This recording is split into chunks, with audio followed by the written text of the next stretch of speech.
Le 27 juillet dernier, Abdelmajid Tebboune s'est encore une fois violemment attaqué aux Émirats Arabes Unis. Sauf que dans cette diatribe, dans cette nouvelle attaque, Abdelmajid Tebboune a formulé de très graves accusations, qualifiant les Émirats Arabes Unis de source du mal absolu, puisque, je le cite, il affirme que là où ce pays met les pieds, le sang coule. C'est un langage guerrier, un langage très agressif, c'est un langage qui révèle une nouvelle posture d'Abdelmajid Tebboune. En réalité, ce n'est même pas une nouvelle posture. C'est un langage qui révèle la véritable nature du président algérien, qui ne se comporte pas comme un vrai président. Nous allons, mesdames et messieurs, bonjour, salam alaikum, analyser les profondeurs ou les dessous de ces propos très violents d'Abdelmajid Tebboune sur le dossier des Émirats Arabes Unis, et nous allons vous expliquer pourquoi Abdelmajid Tebboune se comporte en réalité comme étant un chef de clan et non pas comme un chef d'État. Il n'est pas question dans cette émission de parler des Émirats, de les défendre, de les critiquer. Les Émirats Arabes Unis, dans le monde arabe et musulman particulièrement, ont autant de défenseurs ou d'admirateurs que d'adversaires et d'ennemis. Vous savez, le modèle émiraté divise. Il y en a qui estiment que c'est une réussite éclatante, que c'est un pays qui a été construit et qui a été bâti à partir de rien, et qui est devenu l'un des pays les plus riches du monde, et qu'au cœur du désert le plus rocailleux et le plus inhospitalier du monde, il y a eu des cités flamboyantes, florissantes comme Dubaï et Abu Dhabi. Et vous avez une autre vision, d'autres avis qui sont extrêmement critiques à l'égard des Émirats et considèrent les Émirats comme une puissance hostile, dangereuse, un agent de déstabilisation de la région de l'Afrique du Nord et du Moyen-Orient, et comme un pion, un cheval de Troie des puissances impérialistes. Donc on ne sera jamais d'accord en parlant des Émirats. Il n'est pas question d'ailleurs d'être d'accord. Et d'ailleurs, il n'est même pas question de vérifier les affirmations de Abdelmajid Tebboune. Abdelmajid Tebboune peut-être a raison. D'autant plus qu'il dit que dans ses propos, dans ses interventions, il dit qu'il a des preuves. Le problème n'est pas là. Le problème, c'est la manière de parler d'Abdelmajid Tebboune qui est intéressante. Abdelmajid Tebboune, normalement, c'est un chef d'État. Un chef d'État ne parle pas comme un simple TikToker, comme un simple internaute, ou comme un simple chroniqueur, ou caricaturiste, ou comme un simple vendeur de légumes et de fruits. Un chef d'État, sa parole engage tout son peuple et engage toutes les institutions de l'État qu'il dirige. Il faut savoir que depuis l'indépendance de l'Algérie, la diplomatie algérienne a des traditions. Elle a une tradition, des coutumes, la doctrine de la diplomatie algérienne a toujours été construite sur la culture de la retenue, de la non... Pardonnez-moi, toujours grippé, la retenue, la non-ingérence, et un certain formalisme. L'Algérie, depuis son indépendance, on n'a jamais eu des présidents qui insultent, qui diffament, qui dénigrent ouvertement, qui se mêlent des affaires des uns et des autres. Et quand ils parlent des relations de la politique étrangère, ils sont très prudents, parce que l'Algérie a des valeurs, elle s'ingère pas dans les affaires des pays des autres, elle défend toujours la cause des peuples opprimés et colonisés, mais elle ne donne pas des leçons de morale aux autres pays de la région, que ce soit des pays arabes, musulmans ou des pays africains, et elle adopte une certaine forme.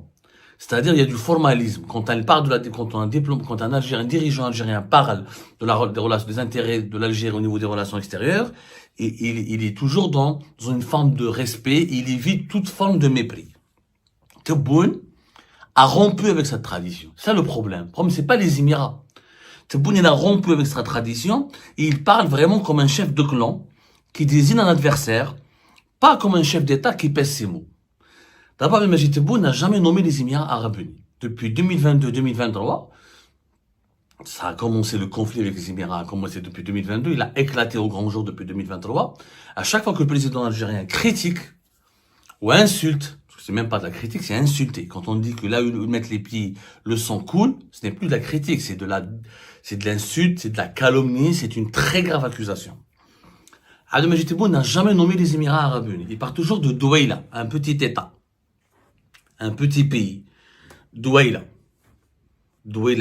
c'est même pas un micro-État. C'est peut-être la traduction en français la plus proche. Il a dit dans cette expression, et il a dit dans son intervention le 27 juillet dernier, dans son interview périodique accordée à la presse algérienne et diffusée par l'ENTV, la chaîne étatique, la chaîne de télévision étatique algérienne, ce pays mène une politique dévastatrice, là où il pose les pieds et du sang.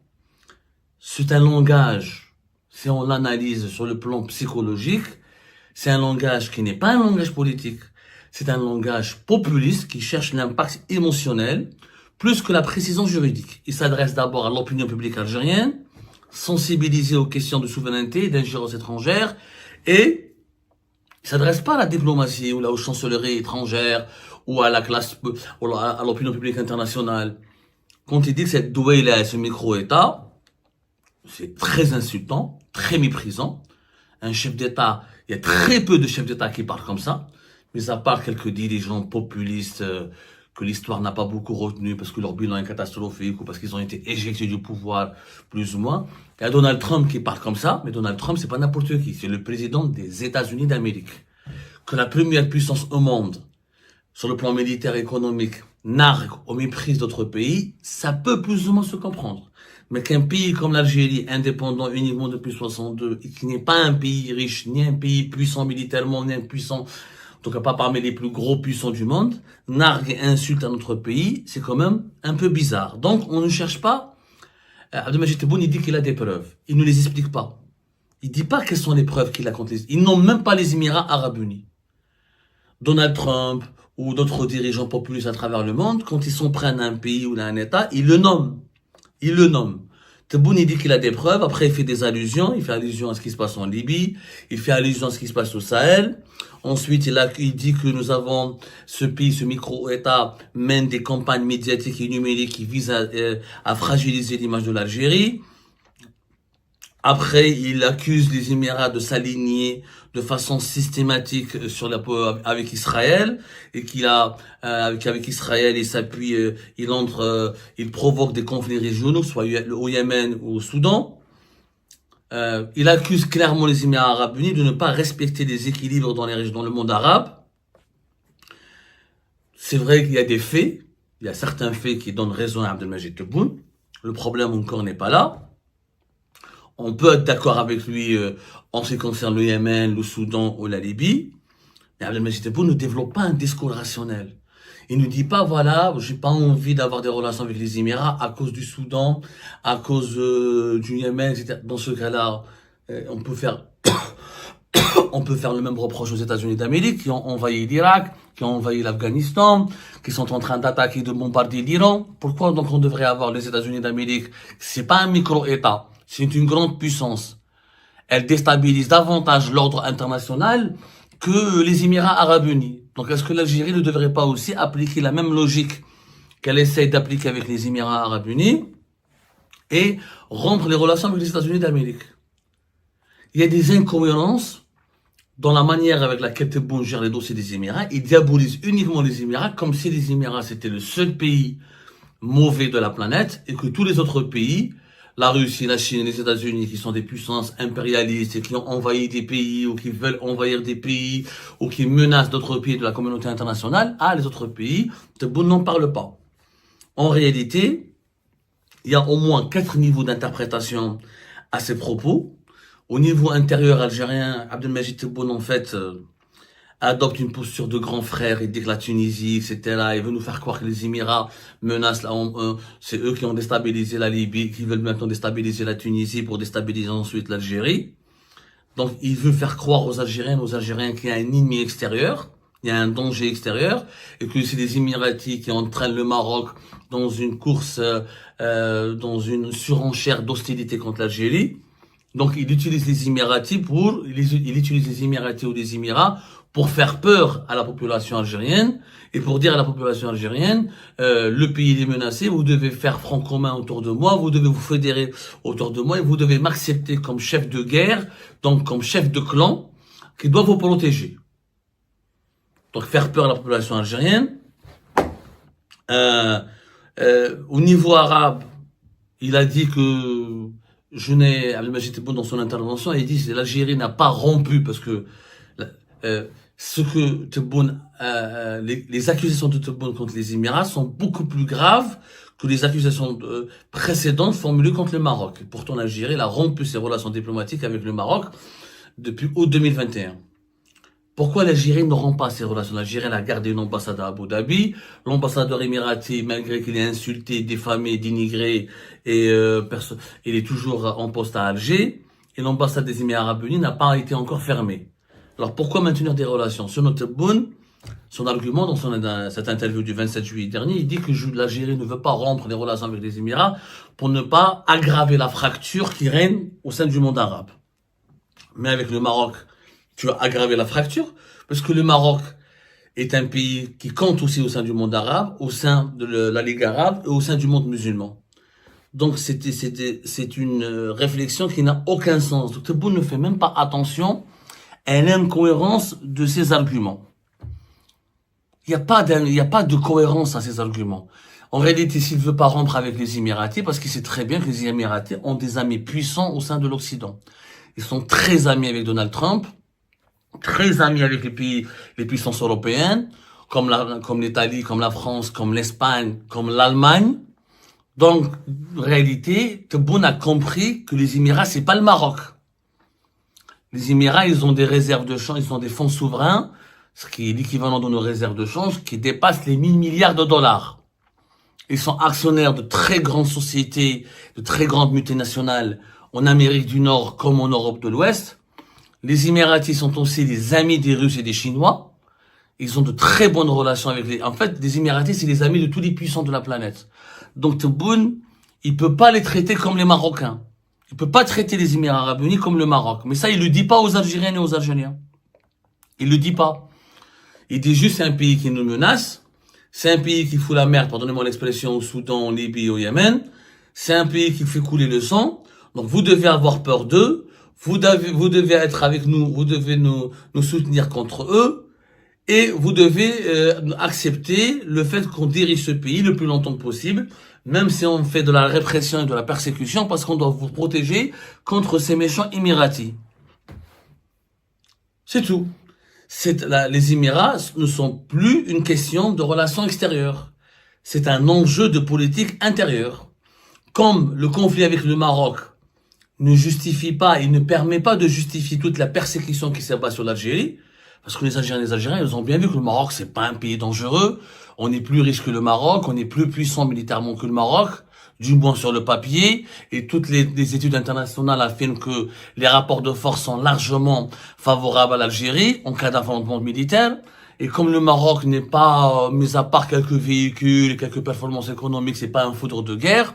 Donc, le régime Tebboune ne peut pas continuer à utiliser le Maroc pour effrayer l'opinion publique algérienne et pour justifier la fermeture du pays, le verrouillage de l'espace politique et public, la répression de la liberté d'expression et l'instauration d'un régime très autoritaire qui, au nom de la protection de la souveraineté nationale et de la sécurité nationale, il maintient toute la population dans un climat liberticide. Donc, le Maroc, ça ne permet plus de maintenir le modèle algérien.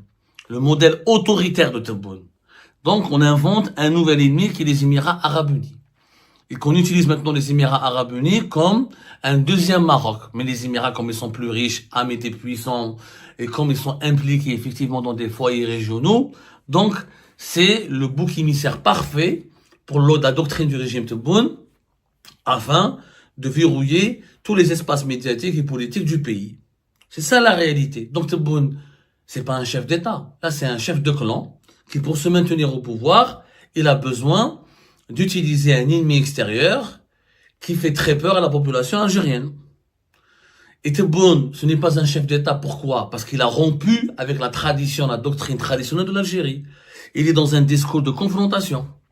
Pourquoi? Parce qu'il veut renforcer sa crédibilité auprès de l'opinion publique algérienne. Il se vend auprès des Algériens comme étant un chef dur, un dur à cuire, qui n'hésite pas à se bagarrer avec un pays riche qui est l'ami de toutes les puissances mondiales et qui n'hésite pas à prendre des risques pour protéger le pays.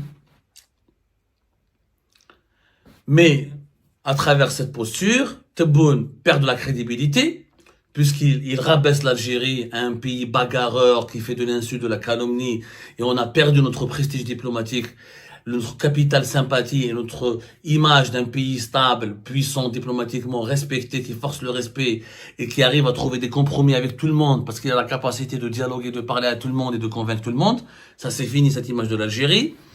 Maintenant, l'Algérie, elle est perçue comme étant un pays qui est dirigé par un homme qui manque de nuances, qui mélange entre les intérêts géopolitiques et les intérêts politiciens purs de sa propre personne.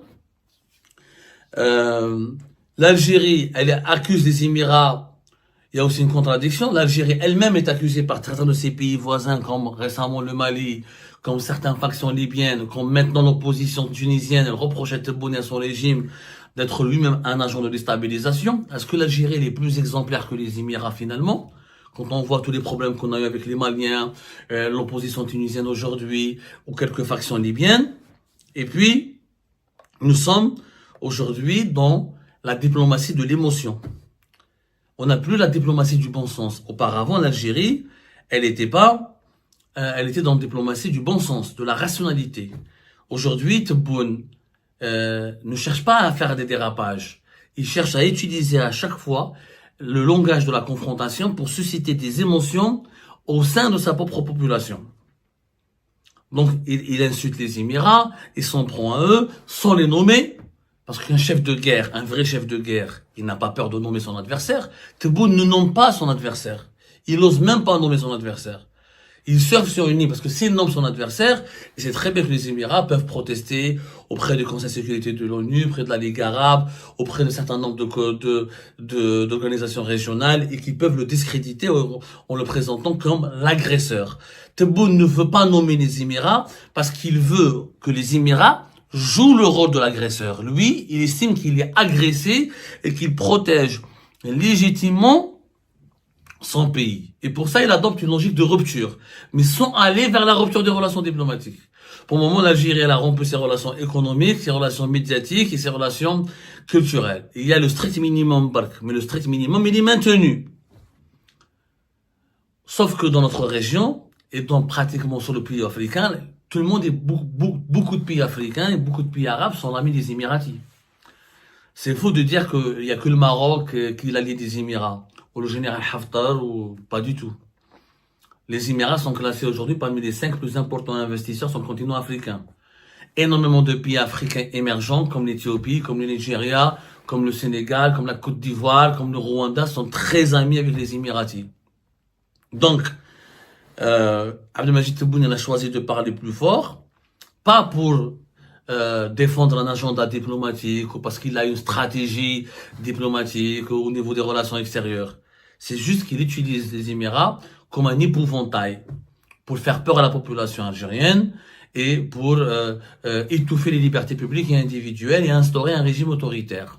Encore une fois, ce n'est pas le comportement d'un chef d'État, c'est le comportement d'un chef de clan qui veut régner par la terreur en utilisant un ennemi extérieur.